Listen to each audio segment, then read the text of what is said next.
When I read this, my heart broke, because imagine a school kid, Chinnadurai, when he was a school kid, he was attacked by these goons. And even as he coming out of it, the trauma of it, he had so much of trouble studying. Someone had to convince him to go sit for exams. He said, I will study. That is the only way for me to get rid of all this trauma. And he was excellent in studies. And then he's attacked yet again. I just don't understand. You and I have discussed this many times, but it just does not leave me. Why is it that these kind of caste based attacks happen in schools with such impunity, despite the fact that the education minister has said that teachers will be punished, students are not asked to wear caste bands, etc., etc.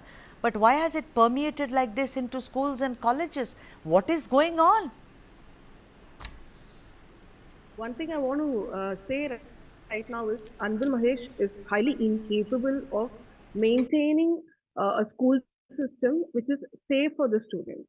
As you said, I'm also not that into the governor of Tamil Nadu, but still somewhere there is truth in what he said. Yes, and we have to accept that right in our face. So just day before yesterday, in Tirunelveli, 8th standard, boy was attacked. He was a Dalit boy. He converted to Islam, and he was attacked with a machete inside the school premises, and he's in a serious condition in hospital. And yesterday, I was like, okay, there is no violence which happened today, and by 8 o'clock, 8:50, we get the news of Chinnadurai being attacked again in the same district. Now, Tirunelveli has become a very, what to say, Tirunelveli has become a very vulnerable zone, a violence zone, where the number of accused are caste-based perpetrators are minor children between the age of 15 to 17, and the victims are also minor children belonging to the Dalit community. Now, what we can see is why it is happening twice on Chinnadurai is because the people who hacked him before in 2023, they were booked in SCST POA, but they were released on bail. Now, the thing is, Tamil Nadu nowadays is known for releasing the SCST perpetrators, SCST case perpetrators on bail, where SCST POA 2015 is unbailable offense. It's a non-bailable offense. But still, once they are doing, the activities, the violence on Dalit children are continuing because they know if they have political mileage, it is easier for them to come out. You have to note that the people who attacked Chinnadurai 2003 are very close relatives of a DMK functionary in Tirunelveli, in Naguneri.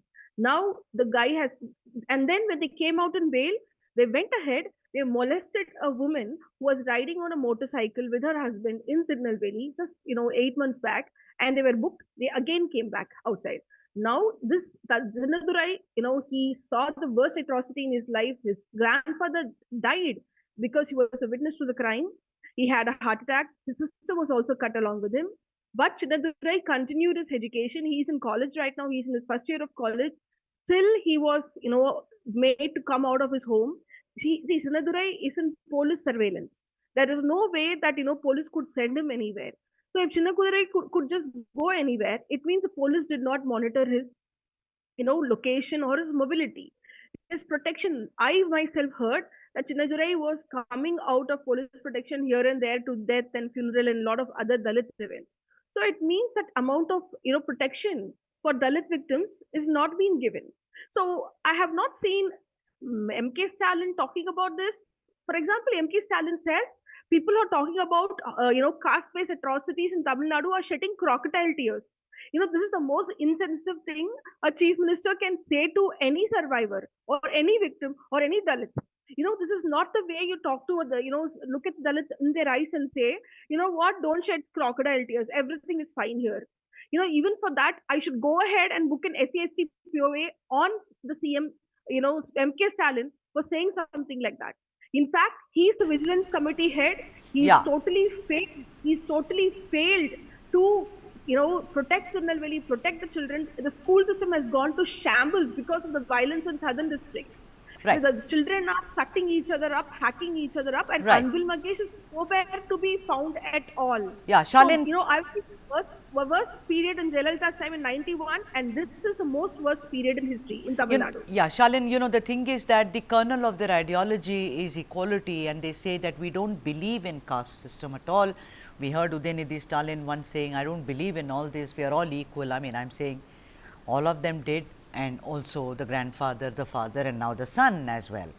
The point of the matter is that they are supposed to have regular meetings. You know, Stalin is the head of the committee. They are supposed to apparently meet in the month of July. I remember even 2 years ago when I was told by people not a single meeting has taken place, or there doesn't seem to be enough focus on Dalit atrocities by the DMK government.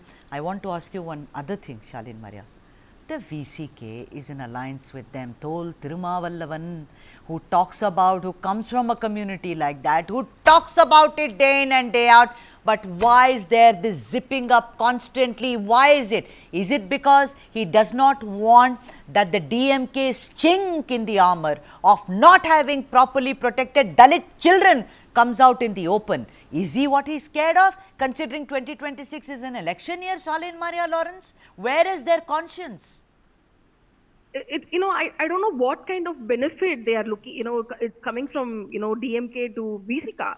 End of three, they have pledged themselves. They have pledged their party to DMK, and everybody in Tamil Nadu are saying, and not just me, everybody else are saying that VCK is behaving like a Dalit wing of DMK.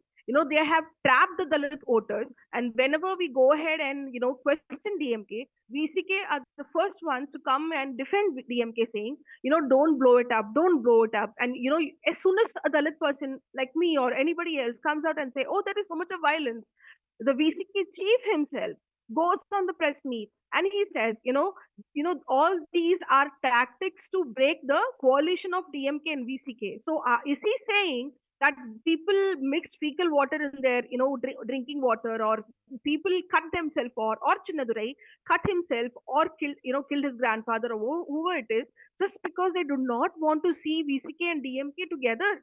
I think this is nonsense. And I think the real reason the violence is continuing is because VCK has a prominence, but VCK has become very much, subversive, submissive to DMK, and they're protecting DMK's caste capital. DMK, as you said, DMK survives on caste-based vote bank politics, OBC politics, the Shudra politics, Absolutely. what we call.